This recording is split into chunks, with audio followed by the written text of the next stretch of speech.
Everybody, this is the Crossman Sports Talk Podcast. Yes, we are back. We thought you were dead, but we crawled back out and we're fucking back, everybody. We took a bit of a little hiatus for holidays and a couple personal things, so we are back, and this is episode 10. Thank you for listening. Thanks for coming back and listening. We really, really appreciate it. We are going to start off the night with a couple firings in the NFL, which some were expected. One of them I was kind of surprised by. We're going to start off Adam Gase, which was a shocker. Adam Gase was fired from the Jets this weekend.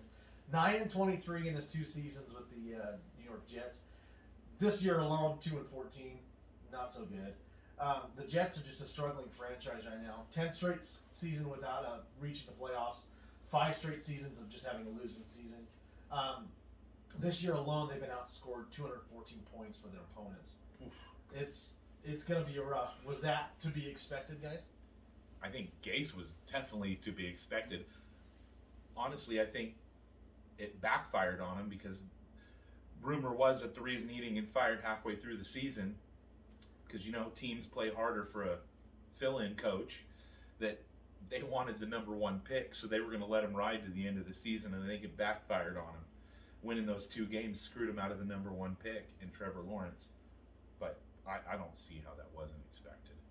Absolutely. I mean, the thing that gets me is, obviously the blame's going to go on the coach, which it has. You look past New York Jet coaches, but, man, they've made some horrible decisions. I mean, they never give the coach what, he needs, and Jets always put scrubs out there, it seems like, and it's like, I don't care if you had Belichick out there or whoever, I don't see how you can win in New York. And obviously the media pressure in New York is adds to the pressure too. So it's like when they ditched Pete Carroll to go with I can't think of his name right now. Guy with glasses. I know you're Woody Allen? Yeah, Woody Allen, yeah, definitely. I can't think of his name, gosh. Yeah. I'll have to look that up, see what the coach was. It's drive me nuts now. But they dumped Pete Carroll after a 9-7 season, making the playoffs, and went with this clown. Blows my I don't know, but they probably brought him in there, and because of all the bullshit though, they just Ta-ta there, retard. get him out of there. That's what they did when they pulled him into the office. So the Jets are looking right now. From what I've been reading, Marvin Lewis just interviewed today for a head coaching spot. They're bringing in Robert Saleh, the defensive coordinator for the Niners, tomorrow. Aaron Glenn, the Saints secondary coach, he's interviewed. So they're reaching out. And all these guys are going to start spreading out and interviewing everywhere else. So to jump into another firing, we're going to go in Jacksonville. Doug Marrone went 1-15 this season. They do have the number 1 pick. With his 5 seasons, they went 23-43. They're saying right now that Jacksonville is actually a pretty sweet spot to get right now. You got a GM available. They're trying to get a new GM. They have the number 1 pick. They're going to have 11 total picks over for the NFL draft. And their cap space is amazing. $100 million, over $100 million in salary cap space for this upcoming season. Fucking Rich Kotite. Oh, Rich Kotite for the Jets. Yeah, they went to that moron and dumped Pete Carroll. Yeah. Sorry. No, you're good. So they brought Doug Marrone in on Tuesday, and What? You're fired, bud. they got rid of him real quick. So they fired him, and he's done and over with. So they're saying that's a pretty sweet gig. Obviously, did you get Gavin? Did you see this coming for the Jacksonville Jaguars? Yeah, I think it was coming for a while because the way he's done things since after that 2017 season, and then just after that they stunk. But I think they need a new refresh of coaching, and I think it was expected throughout the whole year because also they finished last. So yeah, I think he was going to get fired no matter what happened. Yeah, it was bound to happen. We talked about it when we started first recording here. Coaches that we kind of thought were going, and that was one of them that we all talked about possibly ending at the end of the season. We knew Marrone was going to be gone. Yeah, easily. But those Urban Meyer, that's what they're saying. I saw that Urban Meyer a little interested, so there's a good variety of. I mean, heard he wants an absurd amount of money. Like $12 million a year. Oh, that's more than fucking Pete Carroll. How much does Carroll make a year? I think he's at like 10. 5 or I think he's the second highest paid coach in the league. Who's the first? Belichick. Is he? Yeah, by a long shot. Oh, okay. Because he's GM and coach, so his salary's Why would they want to pay that Like much? around 20 maybe? Yeah, pretty close. It's good money. It's Why good would you money. want that much money for just starting and becoming a role of a... You say why? Urban Meyer's got a track record. You're. I understand what he means. I mean, because there's not been many college coaches to make the leap. Saban couldn't do it. You know, and the reason why it's interesting too for Urban is because they're young. They're going to come in with Trevor Lawrence. A lot of young guys coming in. He's a college coach, kind of the Pete Carroll. The rah-rah shit might work. Might work with him. It'd be different if they had a veteran team and they were decent. Might be a little tougher for a college coach, Yeah. even though it's Urban Meyer. It might be tougher, but the fact that complete overhaul, fresh start, Trevor Lawrence coming in, all that money to spend on new guys. I mean, Urban Meyer might be a perfect fit for Jacksonville. Yeah, and Gavin, you asked why. I mean, if you're gonna, it's not like they're gonna hire the guy from Nevada to go coach. Urban Meyer's won national titles. He's been an assistant in the pros. He's just got the track record. He's won everywhere he's been: Utah, Florida, Ohio State. I think he started at Ball State, wasn't Yeah. it? Was it Ball State? He started at Urban Meyer started at. Give me a second. I don't mean to throw us off, but No, I know where. Bowling Green. Bowling Green, yes. That's. Oh, in Ohio? Yeah. I mean, he's got the I track had a friend record. go there. My friend Matt went to school at Bowling Green. Did he really? Yeah. Well, shout out to Matt Miller. So, and then to add to the firings for the weekend, the one that was a surprise to me was Anthony Lynn from the Chargers. He was there 4 seasons, 33-31 overall, and they were 7-9 this season.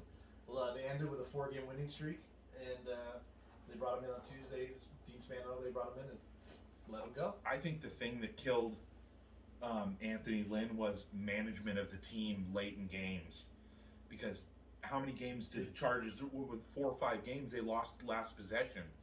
Yeah. Even last season. Yeah. With 2 or 2 From what points I'm or hearing something. is that it's because of his late game management is why.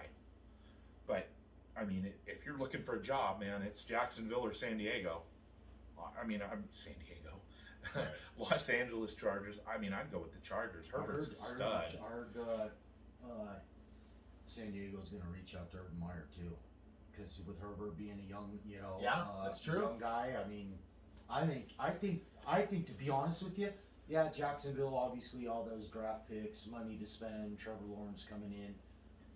But to me, I think San Diego with Herbert, I think he's going to be a fantastic quarterback. I thought highly of him. Yeah.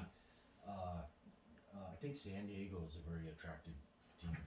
Yeah, no He doubt should- about yeah. it. He should get offensive rookie of the year. Oh, That kid had a great year. So we're gonna jump in there. So there's the firings that we're gonna. That, like I said, that one was a bit of a surprise.